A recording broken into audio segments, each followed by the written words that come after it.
이렇게 가족이 함께 예배 드릴 수 있음에 너무나도 감사합니다. 그동안 한국 교회가요, 사실은 교회 중심적인 그런 행정들을 하고 또 교회 부흥에 신경을 쓰다 보니까 사실 상대적으로 가정이 조금 소홀해진 경우가 있습니다. 그래서 우리 자녀 세대들이 이렇게 예수님께 온전히 나오지 못하고 또 함께 예배하지 못하는 일들이 있었는데, 우리가 다시 이 가정이 회복되는 것, 교회가 부흥하는 것과 마찬가지로 정말 중요합니다. 그래서 한 달에 한 번이라도 우리가 다시 가정을 생각하면서 가족과 함께 예배를 드리고 있습니다.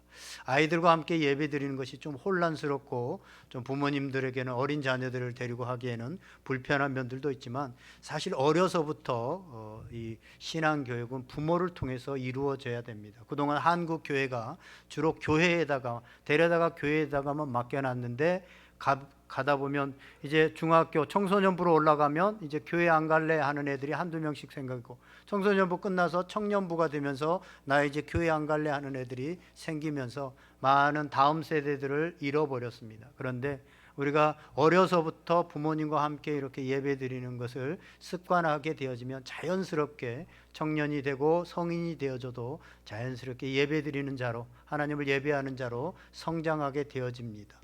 그래서 각 부서 예배만 있는 것이 아니라 우리가 함께 이렇게 부모님과 함께 예배 드리는 것, 부모님이 내가 예배 드리는 것을 보여주는 것, 이것은 100마디 말보다 훨씬 더 중요합니다. 그래서 우리가 좀 어렵고 어수선하지만 이렇게 온 가족 예배로 한 달에 한 번씩 드립니다. 여러분들 함께 예배 드릴 수 있도록, 오늘도 저 4층에서부터 이렇게 함께 가족끼리 예배 드리는 분들 이렇게 앉아 있는 모습들 너무나도 예쁘고, 2부 예배 때도 이렇게 한 가족씩 앉아 있는 모습들을 보면서 참 감격스러웠는데, 우리가 이 귀한 가정의 소중함을 다시 회복하고 가치들을 회복할 수 있도록, 또 함께 신앙생활 못하는 우리 가족들을 위해서도 함께 기도할 수 있기를 바랍니다.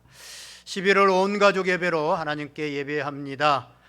여러분의 가정에 주님의 사랑과 주님의 은혜와 평강이 가득하기를 주님의 이름으로 간절히 축원드립니다.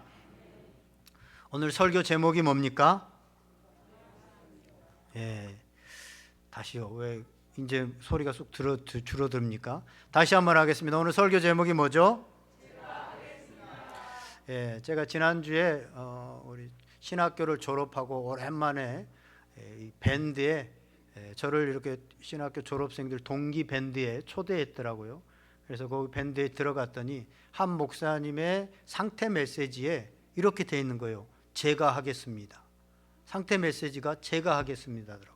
그걸 딱 그걸 보는 순간 가슴이 좀 먹먹해지면서 멍해지면서 한참을 그냥 좀 보고 있었고, 또 그 목사님, 학교 다닐 때 그 전도사님이었던, 신학교를 같이 다녔던 그 목사님이 그동안은 얘기도 해본 적도 없지만 이렇게 떠오르면서, 또 오늘 본문에 이 갈렙, 이 오늘 본문이 떠오르더라고요. 오늘 우리가 읽은 본문, 이 본문 여호수아서는요 24장까지 총 되어 있는데, 앞에 12장 정확히 반이 모세의 뒤를 이어서 이제 가나안에 들어가야 될, 하나님이 약속하신 가나안 땅에 들어가기 위해서 정복 전쟁을 7년 동안 하게 되어지는데, 그 정복 전쟁이 기록되어 있는 것이 전반부의 이야기고, 이제 13장부터 마지막 24장까지는 그 차지한 땅, 그 들어간 땅을 이제 지파별로 나누는 이야기입니다. 지파별로 분배하는 얘기가 13장부터 24장까지 기록되어 있습니다. 그런데 오늘 본문을 보면 이제 그 땅들을 나누게 되어지는데, 어떻게 나누게 되어지느냐? 제비를 뽑아서 나누려고 하는 것입니다. 왜냐하면 서로 좋은 땅을 차지하려고 하니까, 서로 딱 보면 좋은 땅이 있잖아요. 그 땅을 차지하려고 하니까 이제 제비를 뽑아서 공평하게 하자는 겁니다. 그때 유다 지파의 갈렙이 나와서 이렇게 말합니다. 저 헤브론 땅을 우리에게 주십시오. 헤브론 땅을 나에게 주십시오. 라고 그렇게 말하고 있습니다. 그때 다른 사람들이 어떤 생각을 하겠습니까? 납득이 되어지지 않죠? 모든 지파들이 지금 서로 좋은 땅을 분배받기 위해서 어떤 땅을 분배받을까 촉각을 세우고 있습니다. 다른 지파들도 다 자기가 가지고 싶은 땅이 있습니다. 그래서 공평하게 제비를 뽑아서 지금 갖자고 하는데, 이런 상황에서 유다 지파의 갈렙이 우리는 헤브론 땅을 갖겠습니다 라고 주장을 합니다. 이걸 납득할 만한 사람이 누가 있겠습니까? 누가 이걸 받아들일 수 있겠습니까? 이런 갈렙을 보고 다른 지파 사람들은, 다른 지파의 지파장들은 어떻게 생각하겠습니까? 이 나쁜 사람, 다른 사람을 무시하고 여호수아를 앞세워가지고 특별 대우를 받으려고 하네, 특혜를 누리려고 하네. 오늘 우리 사회에 특혜를 누리려고 하는 것에 대해서 굉장히 민감한 사회가 되어졌잖아요. 특혜를 누리려고 하네 라고 할 만합니다. 그런데요, 아무도 의의를 제기하지 않습니다. 나중에 보면 오히려 그런 갈렙에게 감동과 존경하는 마음으로 갈렙을 바라봅니다. 왜요? 왜 분명히 지금 제비를 뽑아서 나누자고 하는데 자기는 저 땅을 차지하겠다고 하는데 그에 대해서 의의를 제기하는 사람도 없고 그것을 다 받아들이고 오히려 나중에 감동까지 하느냐는 겁니다. 이유는 두 가지입니다. 첫째는 갈렙이 요구하는 것은 정당한 이유가 있기 때문입니다. 9절을 보세요. 그날에 모세가 맹세하여 이르되 내가 내 하나님 여호와께 충성하였은즉 내 발로 밟는 땅은 영원히 너와 내 자손의 기업이 되리라 하였나이다. 45년 전에 갈렙이 유다 지파의 정탐꾼으로 뽑혀서 가나안 땅에 들어갔을 때 그곳에 들어가서 10 정탐꾼들은 들어가지 못합니다 라는 말을 했지만 여호수아와 갈렙은 등이 들어갈 수 있습니다 라고 하는 보고를 하고 백성들의 마음을 다독거릴 때 그 결과로 하나님께서 민수기 14장 22절에서 24절에게 약속을 하셨습니다. 그 약속을 받았습니다. 그래서 갈렙의 헤브론 산지를 달라고 하는 것은 그때 모세를 통해서 하나님께서 말씀하신 것을 지금 이루려고 하는 것이기 때문입니다. 더 하나 중요한 것은 갈렙이 요구한 헤브론 땅은요, 가장 험한 산지였고 이스라엘의 10 정탐꾼이 보고 놀랐던, 정탐할 때 보고 놀랐던 거인들이 살고 있었던, 아낙 자손들이 살고 있었던 그 견고한 성이 바로 이 헤브론 산지였기 때문입니다. 각 지파들은 땅을 이제 제비 뽑아서 분배를 받지만 그 땅을 온전히 차지하기 위해서는 사사기에서도 보면요, 들어가서 그곳에 살고 있는 원주민들을 쫓아내야만 온전히 그곳이 자기네 땅이 되어집니다. 그런데 지금 갈렙이 주장하고 갈렙이 달라고 하는 이 헤브론 땅은 아낙 자손들, 거인들이 살고 있는, 그래서 이스라엘 백성들이 10 지파의 그 정탐꾼들이 그들에 비하면 우리는 메뚜기만도 못합니다, 그러니 싸움이 되지 않습니다 라고 하는 아낙 자손들이 살고 있는 곳이고 산지였습니다. 산 높은 곳이었습니다. 그래서 농사나 목주부가 하기에 그렇게 좋은 땅이 아니었습니다. 지금 사람들은 다 좋은 땅을 차지하려고 하고 있고 제비 뽑을 때도 간절한 마음으로 어떻게 했겠습니까? 하나님, 나에게 좋은 땅을, 우리 지파에게 좋은 땅을 주십시오 라는 마음으로 제비를 뽑지 않겠습니까? 그러면서 그 마음에 드는 생각이 뭐예요? 제발 아낙 자손들이 사는 저 헤브론 땅, 저 헤브론 산지만은 뽑히지 않게 해주십시오 라고 기도하는 마음으로 지금 제비를 뽑고 있었습니다. 그런데 그런 상황에서 갈렙이 나타나서 이 산지를 내게 주십시오, 헤브론 산지, 견고한 성이 있고 아낙 자손들이 산다고 하는 그 산지를 내게 주십시오라고 말하고 있는 것입니다. 갈렙은 지금 가장 힘든 곳, 모두가 피하고 가장 위험한 곳을 자신이 감당하겠습니다 라고 나서고 있는 겁니다. 여러분, 갈렙이 누굽니까? 여호수아와 함께 요단을 건너온 출애굽 1세대입니다. 출애굽 1세대 중에서는 여호수아와 갈렙만 지금 가나안 땅에 들어왔습니다. 나머지는 다 2세대들입니다. 1세대는 아무도 없습니다. 거기다가 본문 오늘 10절을 보면 지금 갈렙의 나이는 몇 살입니까? 85세입니다. 이쯤 되면 충분히 갈렙은 자기 권리를 주장할 수 있습니다. 여호수아와 함께한 개국 공신입니다. 거기다가 정복전쟁에 앞장섰고 이제 고령의 나이가 되었습니다. 그러니 여호수아에게 나에게 비옥한 땅, 굳이 전쟁을 안 해도 되는 좋은 땅을 좀 주게나 라고 부탁을 할 수도 있는 그런 위치였습니다. 하지만 갈렙은 그렇지 않았습니다. 그는 85세 고령의 나이임에도 불구하고 모든 기득권들을 내려놓고 남들이 다 기피하는 험한 산지 땅을 구하는 이 갈렙의 모습은 당시 족장들에게나 오늘을 살아가는 우리에게도 큰 감동이 됩니다. 오늘 우리가 정치 지도자들이나 또 앞서 있는 사람들이 자신의 기득권을 이용해 가지고 특혜를 누리려고 하는 것 때문에 온 사회가 분개를 하고 또 그것을 받아들이지 못하는 그런 사회 가운데 우리가 살아가는데, 오늘 이 갈렙처럼 이런 모습으로 살아가는, 자기가 충분히 기득권을 가지고 있음에도 불구하고 그 기득권을 내려놓고 험한 산지 안악자손들이 사는, 모두가 회피하는 그 땅을 주십시오. 여호와 하나님께서 나와 함께 하시면 능히 이길 수 있을 것 같습니다 라고 나아가는 이 모습은 어느 우리의 마음 가운데 잔잔한, 아니 엄청난 감동을 주고 있습니다. 오늘 본문을 통해서 우리가 갈렙을 조금 더 살펴보기를 원합니다. 오늘 본문 6절을 보면 갈렙은 그니스 사람 여분네 아들이다 라고 말하고 있습니다. 그니스 사람에 대한 여러 가지 견해가 있지만, 그니스 사람, 이 그니스라고 하는 것은 팔레스타인에 거주하는 에돔 족속의 하나였기 때문에 오늘 갈렙은 원래 에돔 족속인 그니스 사람, 그러니까 정통 유대인이 아닌 에돔 족속이었다라고 볼 수 있습니다. 우리와 같이 이방인이었다는 거죠. 그런 그가 어떻게 유대인, 특별히 유다 지파의 대표로까지 뽑혀서 12정탐꾼이 되었는지, 그것에 대해서는 성경은 정확하게 이야기하고 있지 않습니다. 그런데 우리가 유추해 보면 모압 여인 룻이 그가 이스라엘의 하나님을 온전히 섬기기 위해서 시어머니 나오미를 따라서 유대 땅으로 나왔을 때 하나님께서 그에게 복을 주시고 그에게 하나님의 예수 그리스도의 족보에 들어가는 그 영광을 주신 것처럼, 오늘 갈렙도 14절에 보면 이스라엘의 하나님 여호와를 온전히 쫓았기 때문에 유다 지파의 대표가 되어 하나님께 쓰임받는 축복된 인생이 되었다고 볼 수 있습니다. 이처럼 본문이 말하는 갈렙은요, 하나님을 온전히 따른 사람이었습니다. 7절에 보면 성실한 마음으로, 8절과 9절에는 반복해서 여호와께 충성했다라고 말하고 있습니다. 갈렙은 35살에 애굽이라는, 태어나서 35살까지 애굽이라고 하는 곳에서 살고 있었습니다.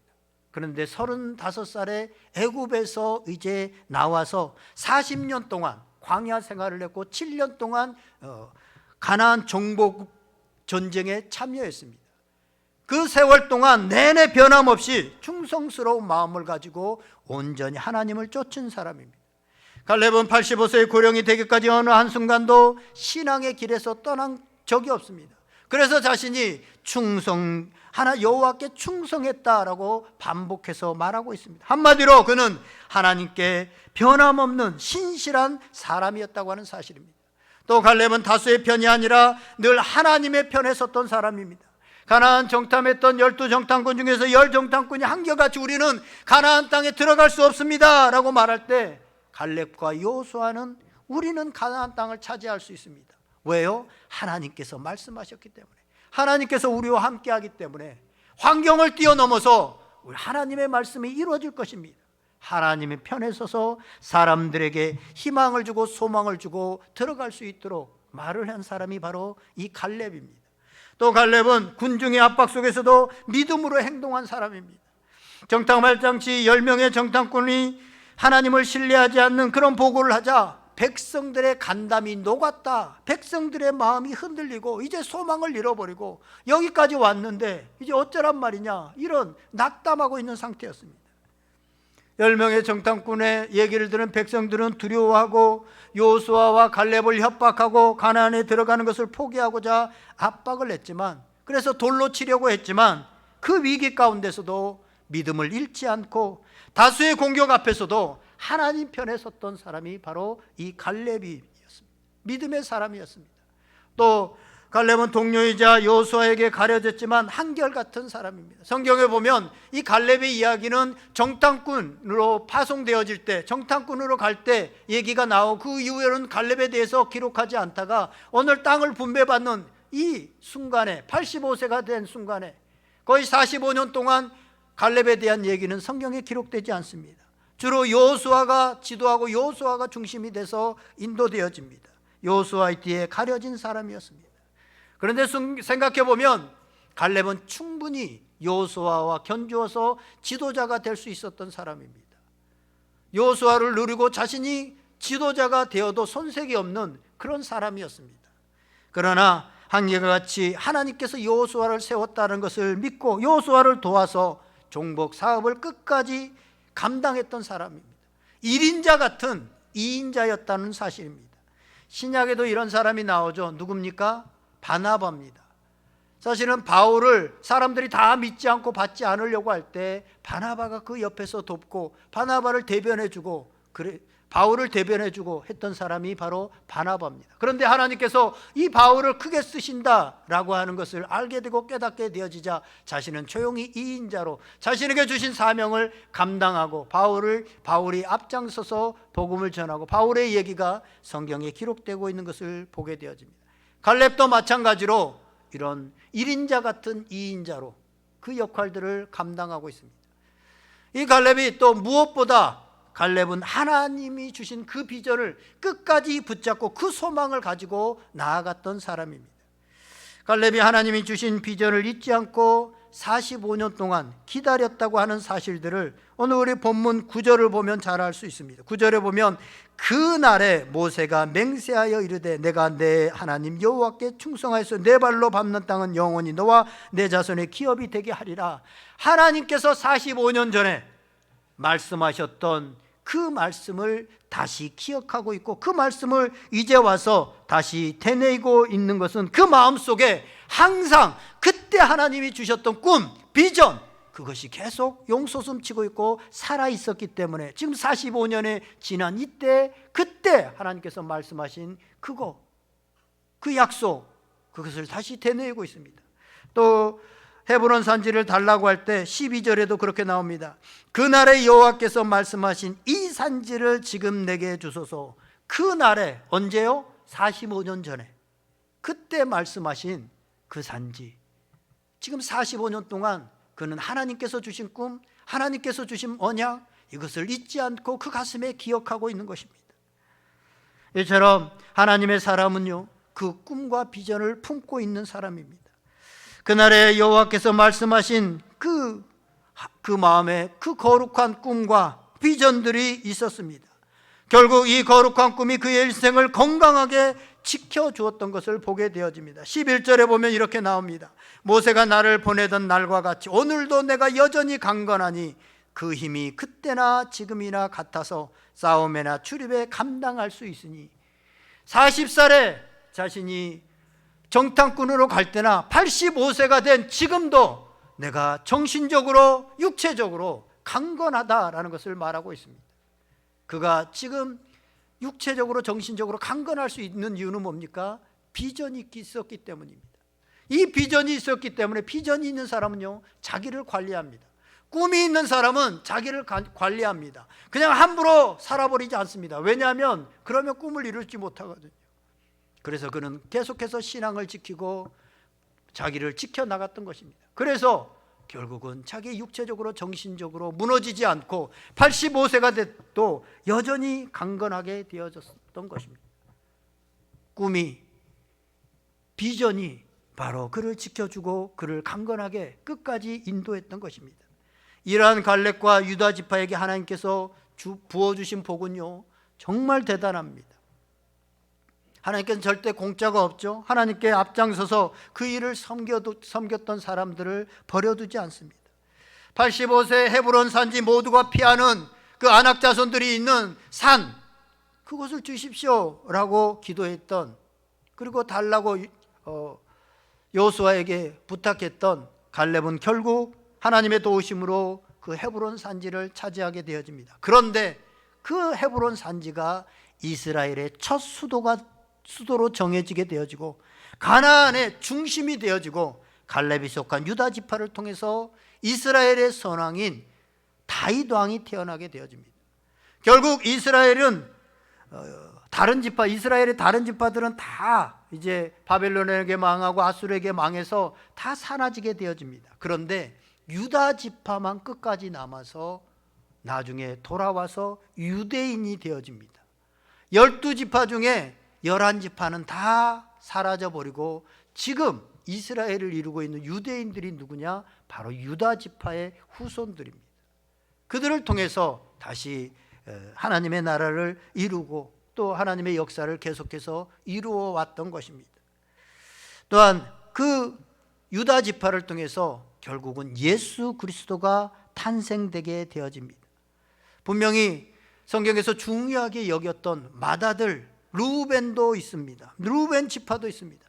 또 하나님께서 거룩한 하나님의 일을 감당하게 했던 제사장 지파인 레위 지파도 있습니다. 그런데 하나님께서는 헌신하고 앞장섰던 갈렙이 속해 있는 유다 지파를 통해서 이 땅에 예수 그리스도를 보내주셨다고 하는 사실입니다.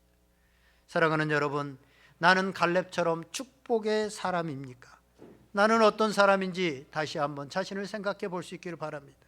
나는 하나님의 명령에 어떤 반응을 보이고 있습니까? 나는 하나님이 맡기신 일에 어떤 자세를 보이고 있습니까? 나는 하나님이 하시는 일에 어떤 태도를 보입니까? 나는 다른 사람들 앞에서 내가 가진 신앙과 신앙의 비전을 굽히거나 포기한 적은 없었습니까? 나는 가까운 동료가 나보다 더 나은 것을 누리고 더 축복받은 것 같을 때 어떤 심정과 태도를 가졌습니까? 가까운 동료 때문에 나의 권리가 권위와 존재감이 무시당할 때 나는 어떤 태도를 가졌습니까? 여러분, 복은 우연이 아닙니다. 하나님은 약속을 잊지 않으시고 반드시 복을 주시는 분입니다. 하나님은 갈렙에게 약속하신 것을 45년 동안 잊지 않았습니다. 축복의 사람은 하나님의 약속을 믿고 믿음이 변치 않는 사람입니다. 축복의 사람은 갈렙처럼 한결같이 하나님의 약속을 믿습니다. 그리고 그 약속이 좀 더디 진행될지라도, 더디 이루어질지라도 그 진행되는 과정 가운데서 믿음이 변하지 않습니다. 갈렙은 45년 전에 모세를 통해서 주신 약속을 늘 그리고 꿈꾸고 있었습니다. 사랑하는 여러분, 지금 여러분 안에 하나님께서 주신 하나님의 약속, 하나님의 비전, 하나님의 꿈에 대한 태도가 여전히 신실합니까? 그 꿈이 여러분 안에 여전히 있냔 말입니다. 갈렙은 85세였지만 그 비전을 놓치지 않고 있었습니다. 그 언약을 놓치지 않고 있었습니다. 그 약속을 붙들고 있었습니다. 비전과 믿음은요, 별개의 문제는 아닙니다. 비전과 믿음은 같이 갑니다. 동전의 양면과 같습니다. 비전은 나이와는 별개입니다. 나이가 많아서 못하는 것이 아니라 사실은 하나님의 비전이 없어서 못하는 것입니다. 갈렙의 나이가 85세였습니다. 결코 적은 나이가 아닙니다. 다 늙은 노인입니다. 그런데 청년의 가슴으로 제가 하겠습니다, 내가 맡겠습니다, 제일 어렵다고 하는 헤브론 산지, 그 산지지만 하나님이 나와 함께 하시면 능히 취할 수 있습니다 라고 이렇게 말했습니다. 여러분, 그런 말이 있죠. 나이는 숫자에 불과하다는 말이 있습니다. 이제 나이가 내가 이만큼 들었는데 제가 뭘 할 수 있겠습니까? 그렇게 되면 늙게 됩니다. 성경은요, 청년의 비전과 도전 정신과 뜨거운 가슴이 있으면 나이와 상관없이 그들이 청년이라고 말을 합니다.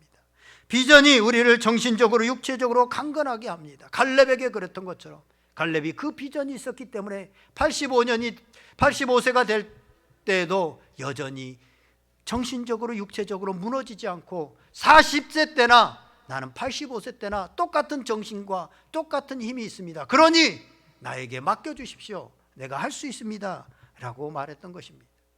사랑하는 여러분, 다시 비전을 찾고 이 시간 회복하는 시간 되시기를 주님의 이름으로 간절히 축원드립니다. 하나님께서 나를 잊고 계신 적이 없습니다. 지금 하나님 안에 우리가 있습니다. 그분은 한순간도 나를 놓치지 않고 나를 품고 계십니다.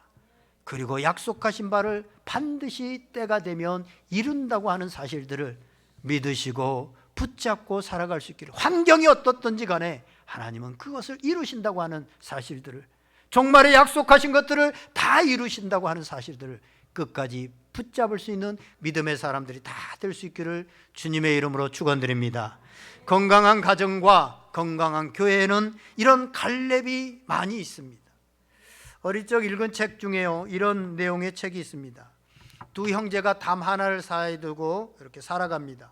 동생 집에서는 날마다 웃음소리가 막 끝일 날이 없고 하하하호 웃게 되어지는데 형 집에 가면 썰렁하니 그냥 냉기만 휘 돌고 다 각방으로 들어가 버리고 그렇습니다.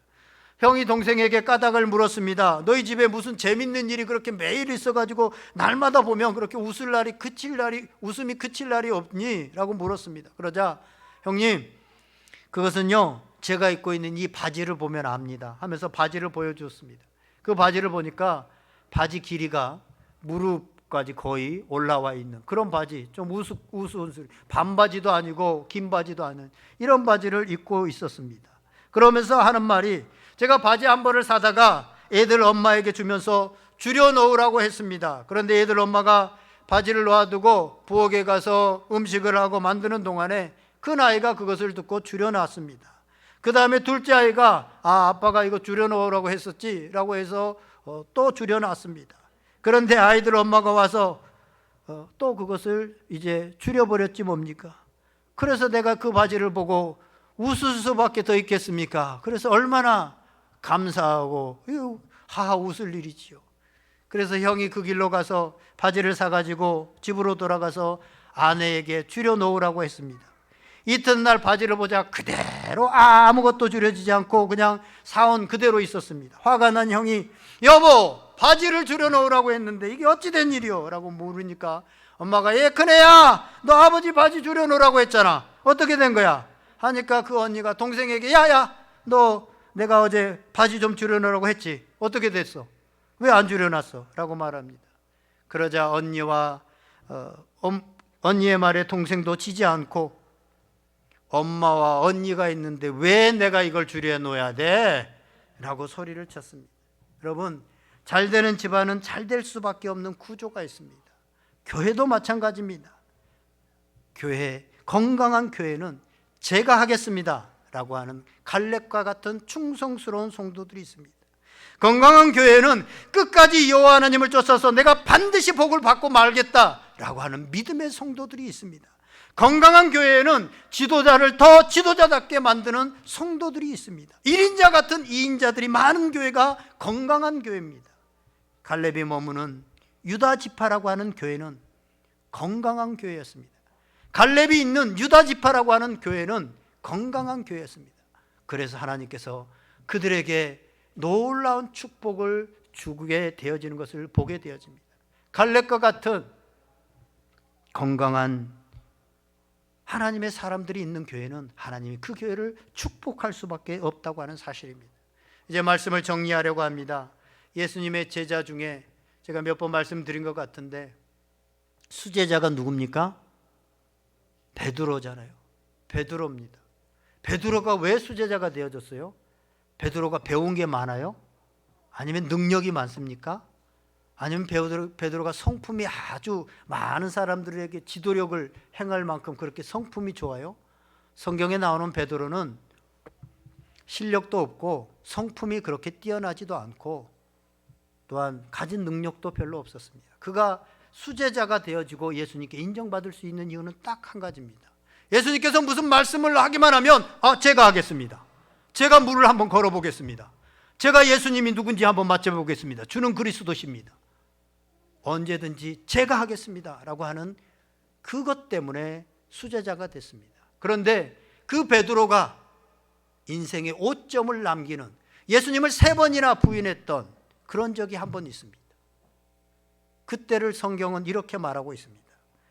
누가복음 22장 54절에 보면 예수를 잡아 끌고 대제사장의 집으로 들어갈 때 베드로가 멀찍이 따라가니라. 아멘. 베드로는 늘 예수님 곁에 있었습니다. 어디를 가든지 간에 변화산에 갈 때도 겟세마네 동산에 갈 때도 늘 예수님 곁에 있었습니다. 그런데 예수님이 잡혀가는 그날 밤에는 예수님으로부터 멀찍이 있었습니다. 제가 하겠습니다, 제가 따라가겠습니다 라가 아니라 멀찍이 따라갔습니다. 그때 그는 인생에 씻을 수 없는, 지금까지도 수많은 사람들에게 회자되어지는 베드로가 3번 부인했더라 라고 하는 이 인생의 오점을 남기고 마는 것을 보게 되어집니다. 물러서면 안 됩니다. 나이가 들었기 때문에, 내가 가진 것이 없기 때문에, 내가 이렇쿵저렇쿵 하기 때문에, 바쁘기 때문에 물러서면 우리는 인생에 오점을 남길 수 있고 하나님께서 주시는 축복을 받아 누릴 수 없다라고 하는 사실입니다. 18세기에 미국의 대각성 운동을 이끌었던 조지 휘필드라고 하는 분이 있습니다. 30년 동안 열심히 복음을 증거하고 늘 설교하고 복음 증거자로 살아갔습니다. 이제 나이가 많이 들어서 주변 사람들이 좀 쉬시라고, 그 정도에서도 충분하다고 그렇게 말했습니다. 그때 조지 휘필드는 이렇게 말합니다.